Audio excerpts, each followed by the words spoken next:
पुनरेहि वाचस्पते देवेन मनसा सह वसोष्पते निरमय मय्येवास्तु मयि श्रुतम्। हम परम पिता परमात्मा की इस सृष्टि में मनुष्य जीवन को सुख और शांति का केंद्र बनाने के लिए जिस वैदिक ऋषि प्रणीत वैदिक संध्या पर चर्चा कर रहे हैं, आज उस क्रम में अघमर्षण एक प्रक्रिया है यज्ञ संध्या की। ऋषिवर देव दयानंद ने जिन 6 अनुष्ठानों की बात की उसमें शरीर, इंद्रियां, मन और चौथा स्थान है बुद्धि। बुद्धि का अनुष्ठान, इसके लिए ऋषि ने बहुत सुंदर शब्द दिया और वह शब्द है अघमर्षण। अघ कहते हैं पाप को, मर्षण अर्थात पाप की उस क्षमता को, उस क्रिया को, और पाप जो जीवन में आ रहा है उसको मर्षित कर देना, मर्षण कर देना, नष्ट कर देना। अघ का मर्षण अर्थात पाप का विनाश। जीवन में जो प्रक्रिया है, जो सहज प्रक्रिया चलती है, उसमें पाप की 2 प्रकार से चोट लगती है। एक है अभिमान से और एक है अवसाद से। व्यक्ति जब स्वयं को बहुत सशक्त, समृद्ध, शक्तियों का पुंज, ऐश्वर्य का भंडार समझता है तो उसके अंदर एक अभिमान आता है और अभिमान में वो कहता है कि मेरे पास इतनी संपत्ति है, ऐश्वर्य है, सुख सुविधाएं हैं कि परमात्मा भी मेरा कुछ नहीं बिगाड़ सकता। यह अभिमान की स्थिति है। दूसरी स्थिति होती है अवसाद की। अवसाद उस स्थिति का नाम है जब व्यक्ति अपनी पूरी कर्मपत्री को देखता है, अरे मैं तो बहुत निम्न स्थिति में हूं, मेरे कर्म मुझे नीचे की ओर ले जाने वाले हो रहे हैं, तो उसके अंदर एक अवसाद, एक कष्ट, एक ग्लानि पैदा होती है और अवसादग्रस्त होता है। ये दोनों ही प्रक्रियाएं, अभिमान और अवसाद, ये पाप की 2 प्रकार की चोट करने वाली क्रियाएं हैं। अर्थात पाप इन 2 प्रकार की चोट मनुष्य पर करता है। तो उस पाप का विनाश करने के लिए बुद्धि में जो ये 2 स्थितियां आ रही हैं, इन दोनों को नष्ट करने के लिए न मैं अभिमानग्रस्त रहूं और न अवसादग्रस्त रहूं, इसके लिए ऋषि ने संध्या में अघमर्षण प्रक्रिया का विनियोग किया और उसके लिए सुंदर वेद माता से मंत्र लिए। और मंत्र में ओम ऋतं च सत्यं चाभिद्धात् तपसोऽध्यजायतः ततो रात्र्यजायत ततः समुद्रो अर्णवः। ये ऋचा कहती है कि ईश्वर ने जब सृष्टि उत्पत्ति की तो सृष्टि उत्पत्ति करने के बाद उसने सृष्टि को ऐसे नहीं छोड़ दिया। उसने जहां एक और प्रकृति को जीवात्मा के भोग और अपवर्ग के लिए बनाया, वहीं उसके एक नियम, सृष्टि के नियम पूरे वेद के रूप में हमें प्रदान किए। ऋत का अर्थ है वेद और सत्य का अर्थ है प्राकृतिक सत्य, प्रकृति का सत्य। इस मंत्र में जो प्रथम मंत्र ऋषि ने विनियोग किया, अर्थात ऋत को उत्पन्न परमात्मा ने किया, अर्थात वेद का ज्ञान मनुष्य के लिए प्रदान किया और प्रकृति को उत्पन्न किया। ये दोनों प्रक्रियाएं अलग अलग नहीं हैं। जहां एक और सृष्टि उत्पन्न हो रही है, वहीं उस सृष्टि में हम कैसे रहें, व्यवहार क्या हो हमारा, हमें प्रकृति के साथ कैसा उसका दोहन करना है, ये पूरा का पूरा विधान वेद के रूप में, वेद ज्ञान के रूप में हमें प्रदान किया। और इस प्रक्रिया को बड़ा सुंदर इन 3 मंत्रों में अभिधा तपसः, उसने ये सृष्टि कैसे पैदा की, उत्पन्न कैसे की सृष्टि, जैसे जीवात्मा जो चाहता है वही शरीर करता है, अंदर से जो इच्छा पैदा होती है उसके अनुकूल हम कर्म करते हैं। ठीक उसी प्रकार से यह सृष्टि ईश्वर की इच्छा मात्र का परिणाम है। अभ्युदा तपसः, ईश्वर ने इच्छा की और सृष्टि उत्पन्न हुई। अर्थात किस प्रक्रिया से उसने सृष्टि को उत्पन्न किया। ततो रात्रि अजायतः, कितना सुंदर विधान किया। जो हम बात कर रहे थे कि मनुष्य अवसादग्रस्त हो जाता है, अभिमानग्रस्त हो जाता है, इन दोनों स्थितियों को ईश्वर की उस क्रियाशीलता के साथ जोड़ते हुए वेद की ऋचाओं ने कहा, जब जब मुझे अभिमान आए तो मैं किसका चिंतन करूं? इतनी बड़ी सृष्टि, विशाल सृष्टि, वह सृष्टि भी प्रलय की अवस्था को प्राप्त होती है। जब जब मुझे अभिमान आए अपनी संपत्ति का, अपने बल का, अपने ऐश्वर्य का, तो मुझे उस ईश्वर की इस सृष्टि के बाद प्रलय की जो अवस्था है उसका चिंतन आए। रात्रि हो जाती है। ये सब कुछ जो हमें सृष्टि दिखाई दे रही है, बाह्य जगत दिखाई दे रहा है, ये सब प्रलय इसकी हो जाती है। तो मैं ये सोचूं, मैं तो इस पूरी सृष्टि में अपने शक्ति का यदि चिंतन करूं तो एक छोटा सा प्राणी हूं। मैं किस चीज का अभिमान कर रहा हूं? मेरा अभिमान किस शक्ति का है? जब ईश्वर की ये समस्त सृष्टि ही प्रलय अवस्था को प्राप्त हो सकती है। रात्रि अजायतः, रात्रि क्या है? इस सृष्टि की प्रलय हो जाना उस ईश्वर की रात्रि है, और सृष्टि उत्पन्न हो जाना वो दिवस है। जो सृष्टि जब तक चल रही है तो दिवस है। जब जब मुझे अभिमान आए तो मैं ये चिंतन करूं संध्या में, अघ अर्थात पाप का जो मूल है वो है अभिमान। दया धर्म का मूल है, पाप मूल अभिमान। तुलसीदास जी ने बताया पाप का मूल क्या है? अभिमान। जब जब अभिमान आए तो अघमर्षण, अभिमान रूपी अघ को नष्ट करने के लिए मैं उस ईश्वर की सृष्टि में, सृष्टि के बाद जो प्रलयावस्था होती उसका चिंतन करूं। रात्रि अजायतः। और जब जब मुझे अवसाद आने लगे कि मैं तो कहाँ पहुंच गया हूं, ये आत्म परीक्षण ऐसी प्रक्रिया है। आत्म परीक्षण पहली बात तो कोई करना नहीं चाहता, और कोई करता भी है तो जब आत्म परीक्षण करता है कि मैंने कैसे कैसे कर्म किए, कहाँ कहाँ किस किस प्रकार मैंने किसको कष्ट दिया, तो बहुत अवसाद होता है। और अपनी कर्म पत्री को देख करके कौन ऐसा निर्बुद्ध व्यक्ति होगा जब देखता है मैंने अशुभ कर्म किए हैं तो रोने लग जाता है, और जब याद करता है शुभ कर्म किए हैं तो प्रसन्न होता है। तो ये कर्म पत्री को देखना निरीक्षण है। संध्या में अघमर्षण आत्म परीक्षण की अंतिम प्रक्रिया है। हमने शरीर का परीक्षण किया, इंद्रियों का परीक्षण किया, मन का निरीक्षण किया, मन को नियंत्रित करने के लिए प्राणायाम किया। अब बारी है कि मैं अपनी इस बुद्धि तत्व को पवित्र करूं। ये अभिमान और अवसाद दोनों स्थितियां बुद्धि में आती हैं। अभिमान भी बुद्धि के द्वारा ही होता है और अवसाद भी बुद्धि के द्वारा होता है।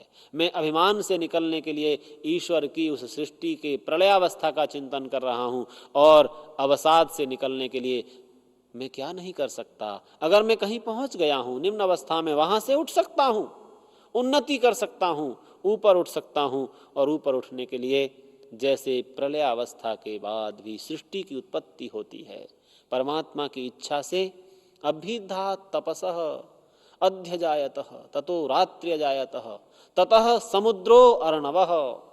मंत्र कितना स्पष्ट कर रहा है कि सृष्टि की उत्पत्ति करते हुए उसने उत्पन्न किया ऋत को, सत्य को और समुद्र को, जलों के भंडार को। क्योंकि समुद्र जो जल का भंडार है प्रलयावस्था में जलमग्न हो जाता है, ऐसा शास्त्रों का विधान है। तो उसमें भी जब सृष्टि की उत्पत्ति कर रहा है तो वहां भी जल का बहुत महत्व है।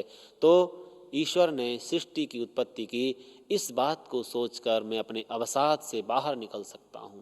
प्रलय के बाद सृष्टि हो सकती है, तो मैं जिस कर्म परंपरा से निम्न अवस्था में चला गया था, क्या वहां से मैं नहीं उठ सकता? संध्या सिखाती है कि अवसाद रूपी जो पाप की चोट है उसको सहन करते हुए पुनः उठने की, पुनः आगे बढ़ने की, पुनः अग्नि से प्रेरणा लेने की, पुनः अग्रणी बनने की प्रेरणा संध्या से प्राप्त होती है। ऋषि ने वेद की ऋचा के माध्यम से कहा, उद्यानम पुरुषते मावयानम, हे पुरुष, हे मनुष्य, तेरा जो गति है तेरी वो उतयानम, ऊपर की ओर होनी चाहिए, मावयानम, निम्नता की ओर नहीं। तो ये उद्यानम, अवसाद से ऊपर उठने की जो प्रक्रिया है। और दूसरे मंत्र में समुद्रादर्णवाद अधि संवत्सरो अजायत, उस समुद्र से, जल के भंडार से संवत्सर पैदा हुआ। कितनी सुंदर वैज्ञानिक प्रक्रिया है मंत्र की, वेदवाणी की, वेद की ऋचा की। ऋषिवर देव दयानंद का विनियोग कितना सुंदर है। जब सृष्टि प्रलयावस्था को प्राप्त होती है तो जलमग्न हो जाता है, और जब पृथ्वी जीवन के लायक नहीं है तो आग के गोले के समान होती है। जब पृथ्वी शांत होती है तो शांत होने पर ही सूर्य और चंद्र दिन और रात का विभाजन कर पाते हैं। तो समुद्रात अर्णवात संवत्सरो अध्यजायत, अर्थात संवत्सर जो वर्ष है, जो समय का एक क्रम है, जो कालक क्रम है, वो सूर्य और चंद्र की उत्पत्ति के साथ चलता है। मंत्र में समुद्रादर्णवात संवत्सरो अध्यायतः, अर्थात समुद्र के से संवत्सर पैदा हुआ।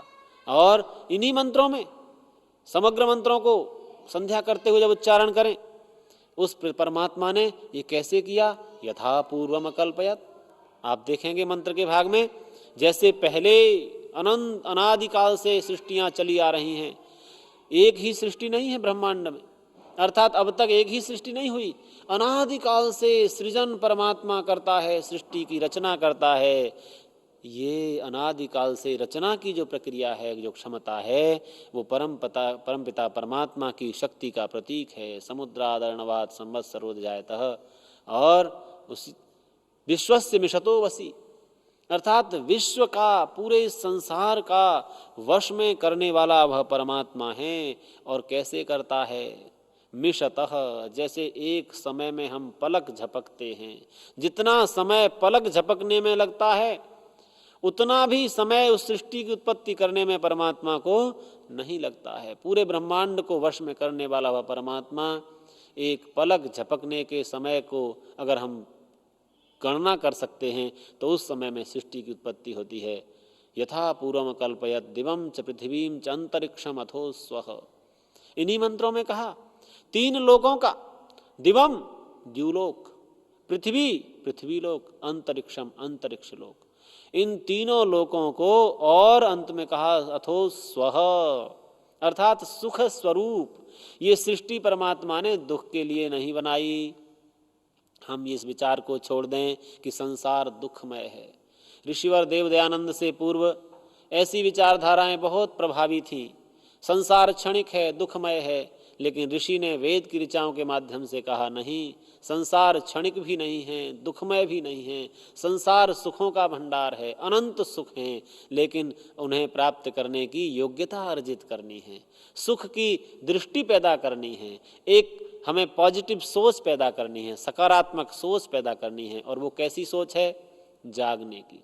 अघमर्षण, जो पाप है हमारे जीवन में आ रहे हैं, परिवार में हम देखें कि अभिमान का पाप कितना बड़ा फैला हुआ है। एक अभिमान के कारण एक सदस्य परिवार का दूसरे सदस्यों को कुछ नहीं समझता है। ये विघटन की स्थिति किसके कारण है, क्योंकि संध्या नहीं की, संध्या में चिंतन नहीं किया कि मुझे अभिमान रूपी पाप को नष्ट करना है, उसके कारण हम जागे नहीं। ऋषि ने क्या मार्ग दिया, यो जागारह तम ऋचः कामयन्ते, जो जागता है उसकी ऋचाएं कामना करती हैं। और हम जाग नहीं रहे, विचार के रूप में नहीं जाग रहे। लोग कहेंगे हम तो रोज सुबह जागते हैं, शाम को सोते हैं और फिर जग जाते हैं। मैं कहता हूँ केवल शरीर का जागना आवश्यक नहीं है, विचार के रूप में जागना आवश्यक है। और वो जागना है अघ का विनाश करना। इन तीन मंत्रों को इतना सुंदर विनियोग ऋषि दयानंद ने किया कि हम अभिमान से ग्रस्त हों तो ईश्वर की सृष्टि में जो प्रलय है उसका चिंतन करें, अवसाद से ग्रस्त हों तो सृष्टि प्रक्रिया का चिंतन करें, और हम जागते हुए विचार करें कि कोई भी पाप, अभिमान और अवसाद का मेरे जीवन में नहीं आएगा। लोग अवसाद को मिटाने के बड़े सरल साधन बताते हैं, डूब जाते हैं, नशे में बैठते हैं। अब मुझे इतना हानि हो गई, अवसाद हो रहा है, मैं उसको मिटाने के लिए नशा कर रहा हूँ। ये नशा कभी अवसाद को नष्ट नहीं कर सकता। अवसाद को नष्ट कर सकता है तो उत्साह नष्ट कर सकता है। और वो उत्साह कहाँ से मिल रहा है? उस परमपिता परमात्मा की सृष्टि से। एक छोटा सा बीज जमीन में दबा दिया जा रहा है और उसमें जैसे ही थोड़ी नमी उसे प्राप्त होती है, अंकुरित होकर पृथ्वी से ऊपर निकलने की कोशिश करता है। और हम अवसाद को मिटाने के लिए नशा करते हैं और नशे से अवसाद को मिटाना चाहते हैं, ग्लानि को मिटाना चाहते हैं। वो तो और ज़्यादा अवसाद में ले जाने का साधन है। संध्या में जो अघमर्षण का चिंतन है, जो अभिमान और अवसाद को नष्ट करने का चिंतन है, आत्म परीक्षण की जो प्रक्रिया है, मैं रोज बैठ करके ये सोचूं मैंने कौन कौन से ऐसे कर्म किए हैं जिनका परिणाम मुझे दुख के रूप में मिलने वाला है। मैं परीक्षण करूं, ऐसा अभिमान का कार्य कोई मेरे जीवन में तो नहीं है, ऐसे अवसाद का कोई कार्य मेरे जीवन में तो नहीं है। और उसको करते हुए इतनी वैज्ञानिक सृष्टि प्रक्रिया की जो सोच वेद माता ने प्रदान की है, हम कहते हैं ये सृष्टि ऐसे ही उत्पन्न नहीं हुई, अभिद्धा तपसः, ईश्वर की उस ईक्षण शक्ति से, उस इच्छा से उत्पन्न हुई है। और ऐसी सृष्टियां यथापूर्वम अकल्पयत, इसके साथ विनियोग किया अकल्पयत, जैसे पूर्व में भी सृष्टियां बनती आई हैं, सृष्टियों की रचना होती आई है, वैसे ही इस सृष्टि को भी परमात्मा ने उत्पन्न किया है। और एक महत्वपूर्ण बात विचारणीय जो यहाँ है, बहुत आवश्यक है, कि परमात्मा ने सृष्टि में मनुष्य को जब उत्पन्न किया तो उसके पूरे नियमों के लिए वेद का ज्ञान उसे दिया। माँ भ्राता भ्रातरम द्विक्षण, भाई भाई से द्वेष न करे, बहन बहन से द्वेष न करे, परिवार में अनुव्रतः पितुः पुत्रो मात्रा भवतु सम्मना। वेद का एक एक संदेश जो ऋत के रूप में हमारे समक्ष है, वो ये बता रहा है कि व्यवहार कैसे किया जाए, अभिमान दूर कैसे किया जाए, अवसाद दूर कैसे किया जाए, जीवन में जो पाप हैं उनको कैसे नष्ट किया जाए। वेद की एक एक ऋचा ये प्रेरणा दे रही है कि मेरा जीवन पापों से दूर रहेगा, मैं पाप से बहुत निवृत्त हो जाऊंगा। वेद की ऋचाओं का स्मरण करते हुए, उच्चारण करते हुए हमने इस अघमर्षण में बुद्धि का अनुष्ठान किया कि मेरी बुद्धि अभिमानग्रस्त न हो, अवसादग्रस्त न हो, मेरी बुद्धि निश्चल होकर के और विकार रहित होकर के संध्या करे, तभी मैं उस ईश्वर का एहसास अपने निकट कर पाऊंगा।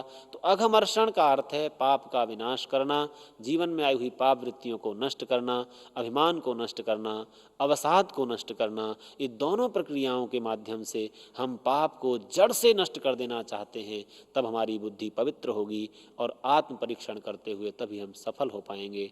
ओम शम।